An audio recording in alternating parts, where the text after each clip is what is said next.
When certain politicians and the media use the term muscular liberalism, that's just another word for racism and Islamophobia.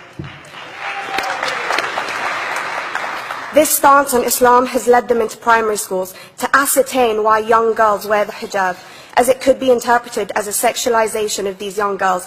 I say shame on Ofsted for victimizing young girls,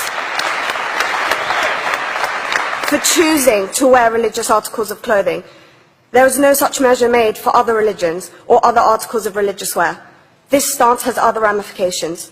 It signals to the British public and emboldens groups such as EDL, BNP and other fascist and racist groups that women are oppressed by Islam, are made insubordinate to the men that supposedly force them to wear it, and that it is the job of the British state to liberate us.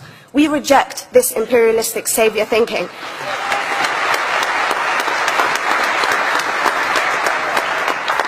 And I am here to state for all people who choose to practice their beliefs openly that we are not oppressed by our faith. Islam is not one homogeneous block. There are Muslim women who do not wear the hijab, and that is their interpretation of their faith.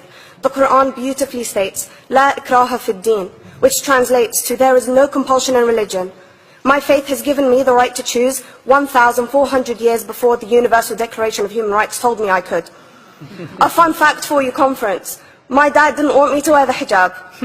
I chose to. Those of faith, thank you.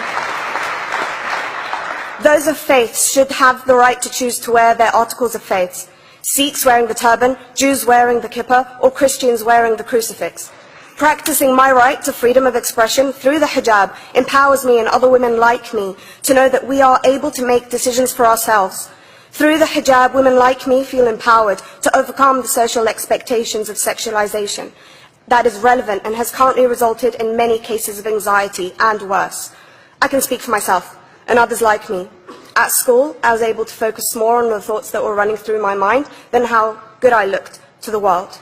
The NUT has supported a woman's right to choose when it comes to pregnancy. I want conference to support my right to wear the hijab.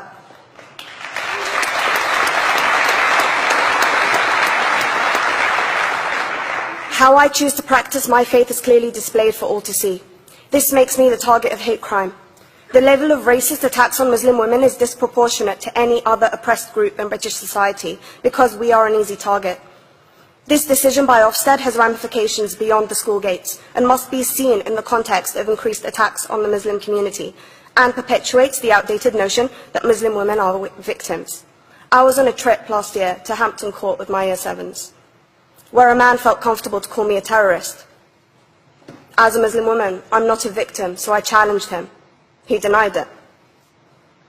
I'm sure you've heard of the Punish a Muslim Day. It's been spoken about a few times already this morning. And as a Muslim, I'm actually quite optimistic. They're trying to limit it to one day. That's 364 less than normal.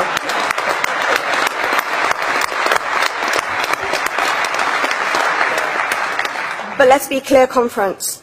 Islamophobia and other forms of racism affects non-Muslims too.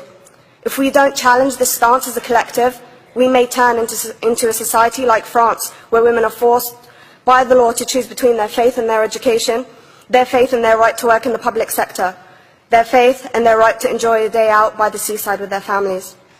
I want to end by stating that I came to this country as an 8-year-old refugee. We are Palestinians, forced out of our land in 1948. We lived in third world conditions, similar to those in Calais for 60 years. Here, I received the support I needed to study law at university and become a secondary school citizenship and PSHE teacher, and a school rep.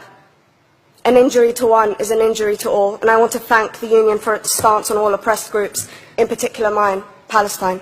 Thank you, Latifah.